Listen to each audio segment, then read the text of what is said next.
Well, hello, everybody. Thanks for joining Kieran and I, not on the third Thursday of the month, but we decided that we wanted to spend a little bit of time reflecting back on the first 6 months of the series. I got LinkedIn Live access granted to me through the approval process. And one of the first things I did was reach out to Kieran and say, hey, are you interested in doing a panel with me? I think that would be kind of a cool way to use this LinkedIn Live. Let's set up some time to talk about it.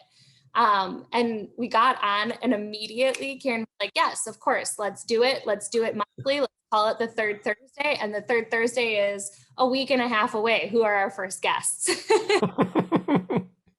Emma, you gotta go. You gotta do. And that is, I mean, every time that I've come up with an idea or came to you to pick your brain on something, your response is always, let's give it a try and see what happens. And I think that that's a really, really good quality to have in a partner when you're working on something like this, because what's going to stop you is just not giving it a try. So I think that that's been a central part of the third Thursday since the very beginning. Yeah, I would say so. I always work out in life, the more things you try, you're going to hit on something. And it's also like, sure, if we try something and it doesn't go anywhere, then you've learned. So it's kind of worked, if that makes sense at the same time. And I would say, I think most of the series have got people pretty engaged. You know, most of the activities we've done have got at least more than one person to turn up, which is probably one more than you and I expected at the very beginning. Yes, I am super, super excited about the community that started to kind of build and be generated behind us with the third Thursday. The first couple that we had, when we had our next plotting discussion to talk about what it would look like, we were like, wow, there was a lot of people that joined us. And like, there are a lot of comments and like really great conversation going on outside of just the discussion that we're having on the panel. Yeah, I think it's not only that. What did we have the last time? Something like 130 comments. And that was people talking to each other. And I kind of, you got me on camera the last time as I'm busy engaging with them going, oh, wow, look at this. This is fantastic. And the next minute I had to come back and do a talk.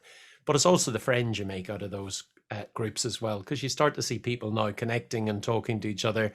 And where are the countries, when you do this at the very beginning, you say to folks, what country are you coming from? And I've seen anywhere from the US to Ireland to Spain to Portugal, Germany, Russia, you name it, we've seen a lot. I think that's amazing. There's tons of people from India. I've seen South Africa. I've seen Kenya. That's a really cool thing that there's that many people around the world that want to have these types of discussions. We need a map with one of those little dot things in the middle and then see if we can get every country. What about that? Here's a secret for everyone else. Kieran always has a lot of ideas that we might not have the capacity to pull off. So if wants to create the map of all of the folks that have joined us, I will put it on my wall. One of the things that I wanted to talk about is some of our favorite memories from these different discussions as we look back. And it's a little bit of a sore subject, everybody. So bear with me as I rub it into Kieran's face a little bit here. But during our last discussion, Josh Noble put together a really cool 3D printed logo that I now am building out an office. If you notice, I'm not in my normal spot because they're banging with hammers and doing all sorts of things that I don't trust myself to do back at my house. So I'm working outside of my house today, but I'm going to have that on my new video backdrop soon. And it was strictly because you are not in the States and shipping to get to you. Well, and I did say that I would make you a t-shirt, but I have to get down to designing said t-shirt. So again, request to the community, if anybody has a t-shirt for their third Thursday t-shirt designs ready to go in the back of your mind, send them my way and we'll get Kieran one printed so he doesn't feel left out. We could get merch, Emma. Isn't that the phrase? We need merch. That is. We need merch. Yep. I don't know if anyone wants merch designed by me though, I am not a merch designer. But did you not show me a picture from your daughter earlier on? Maybe she could be our agent. She could draw pictures. I did. She requires sometimes on giant pieces of paper that I draw Disney princesses and then she tapes them. So I could draw you a poor rendition of a Disney princess and have her Maybe we'll go to audience. She did tell me that picture that you showed, or that I showed you of Jasmine. When I drew it, she told me, "Mom, my teacher says as long as you tried your hardest, that's what." Right. And that's what we're doing with D3. As long as we try our hardest, hopefully to God, something will come out good. What's your favorite bit then Emma? So I think that there was early on, I mean, besides getting my sign, early on when we first started the third Thursday, Wayne was one of our first guests, and we had some dressing to impress that I was like really excited with Wayne and Lasse. They both came, but Wayne showing up with his bow tie, ready to go for the occasion of our first third Thursday, made it feel very special. But Lasse's suspenders, he was upping the game there. Even I couldn't do that one. I don't know. Well, and he like snapped those suspenders with a little bit of like gusto. Yeah, that's the word. And he had like kind of dropped the mic on his statement and then snapped suspenders. And I think we heard people making comments about the suspender snap. Suspenders. Months afterward. Yeah, there was no coming back from that. That was one way to close an argument that I haven't seen repeated. Although there is an argument that the game was upped even further, leveled up further by our last two guests, Mr. Svanson and Josh, by donning male makeup. I thought that was definitely dedication to showing up and appearing really, really good. I think, as a matter of fact, I was the only person on that particular episode that wasn't wearing makeup and definitely felt left out by the end. Not just I was going to say, that was like another area of where maybe we had beaten you down a little by the end of that 6th episode, that you were not included in the makeup. Not in makeup. No t-shirt. My favorite was, though, when we called out Valor for wearing makeup. He had like a little bit of a spit take while he was drinking his coffee. And I think that made me feel like I was like a really great comedian. Yeah, well, you used the word we called out. It was, in fact, you called out, but let's go with we. I'm the heartless one that shamed him for wearing makeup on the internet. But you've got all the fancy light that like helps do that for you. To shape this head. Yeah, soft lights and key light. I think that's half the fun though, isn't it? Like half it is the audience and half it is just experimenting with things and being creative and trying lights and videos and posts and everything. That's the bit that gets me excited about it. And then all the nice people that we meet in the whole of the process. But need more lights. If we could just say to my wife's not convinced that my Amazon bill is appropriate. And she said the other day, what would you like for Father's Day?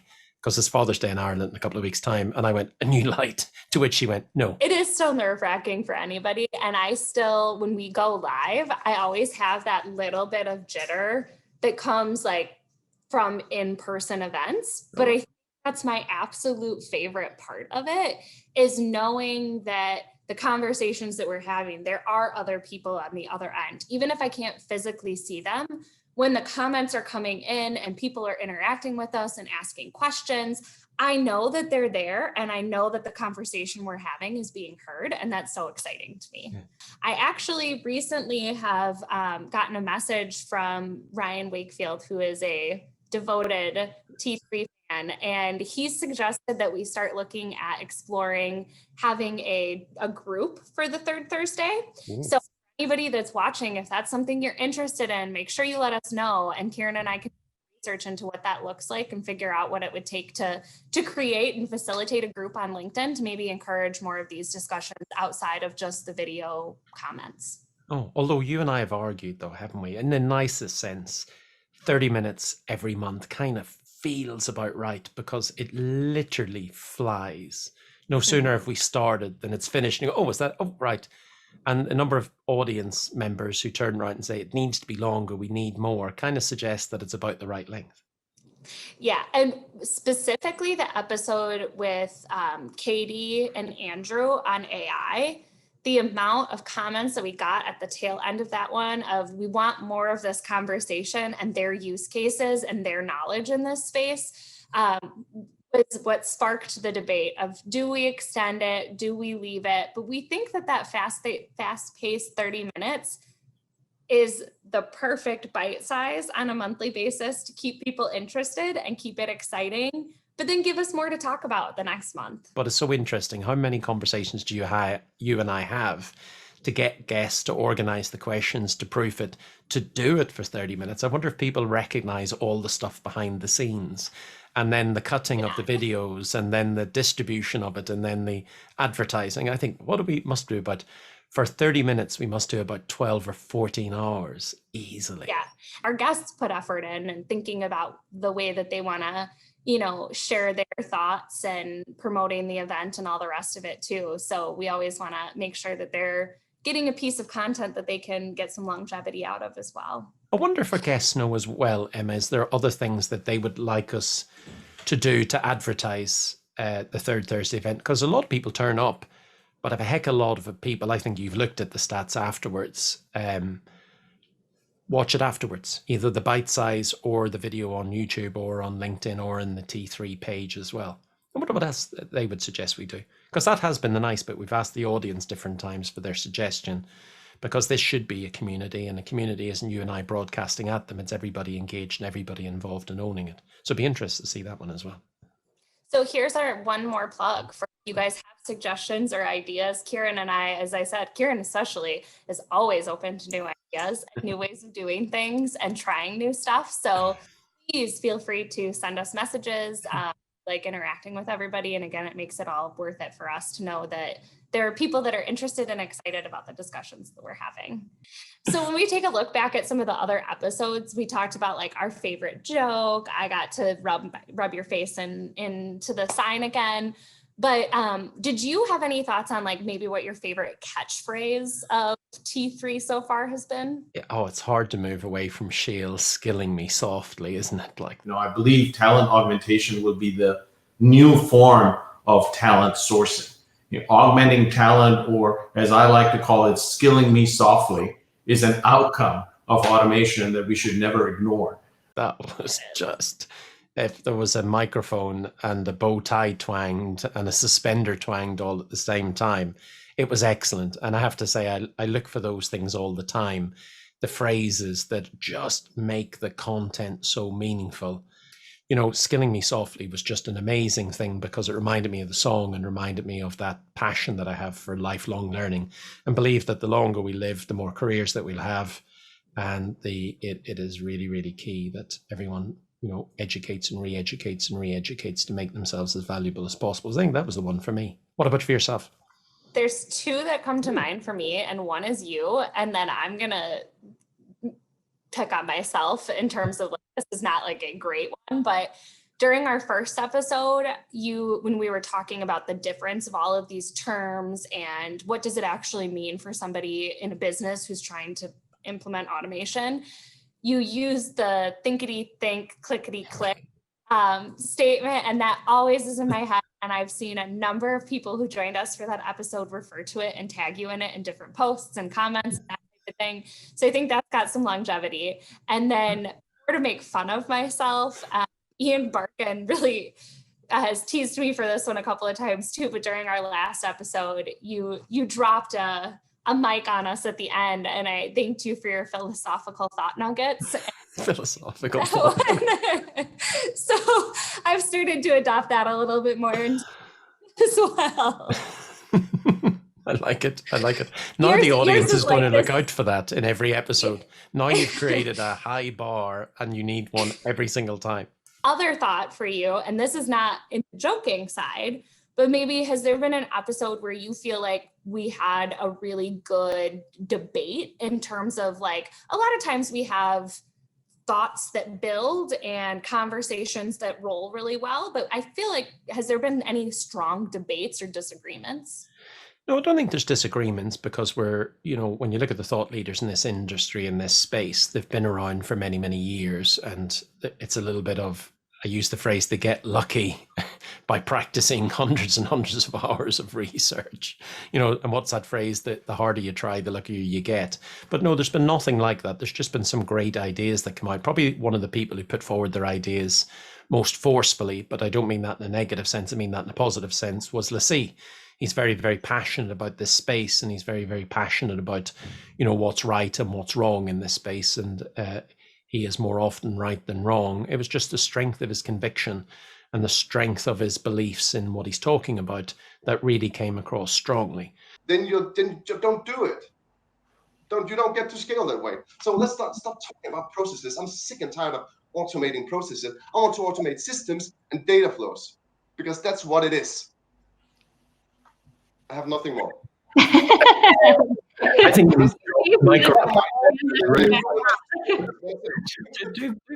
we had an episode with Sydney and Paula. Mm-hmm. And our icebreaker question, actually, I feel like in that session was probably the most of a debate we've had, in the sense that all four of us had a different view on who within the organization is most responsible for digital transformation.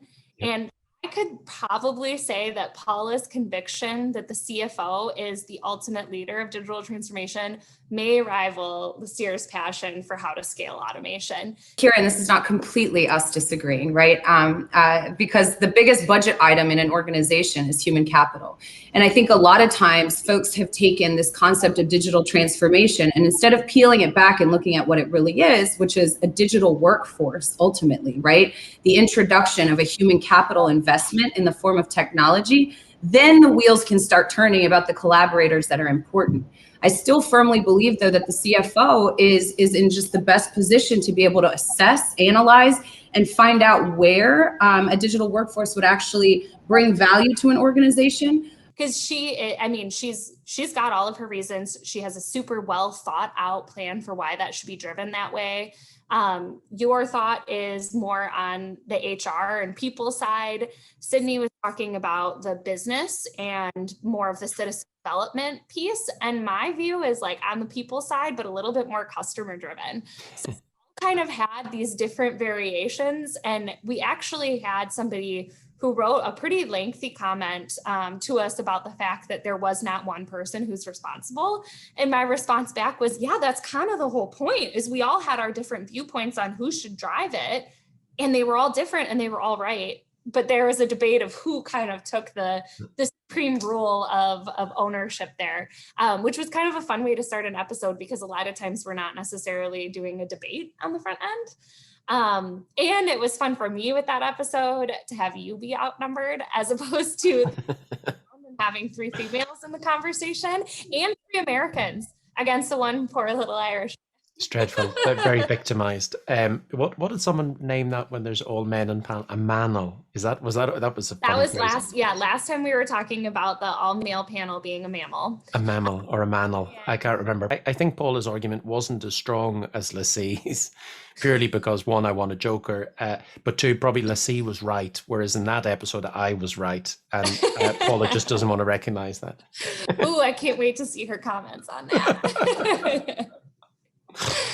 Well, funny. I think in terms of reflecting on the last 6 months, we've touched on a lot of things, and sincerely want to thank everybody that's joined us for one of the sessions, continues to join us in our conversations, and offers up suggestions of how we can make it better and what we should do next. Emma, absolutely pile of fun. You talk about me saying let's do it, but you've been more than keen every time I've said it to go, okay, little panic in your eyes the odd time. Okay. The planner in me doesn't like to just do.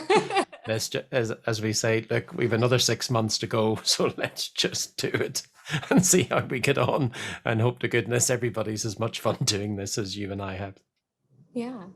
Well, thank you everybody for joining us. Hopefully you enjoyed our little recap, and we'll see you next Thursday on the 3rd Thursday of the month. Fantastic. Hence, as someone asked earlier on, and we can joke him here, Danilo said, Danilo, are you listening? When is it? When are we having this discussion again, right? That's it.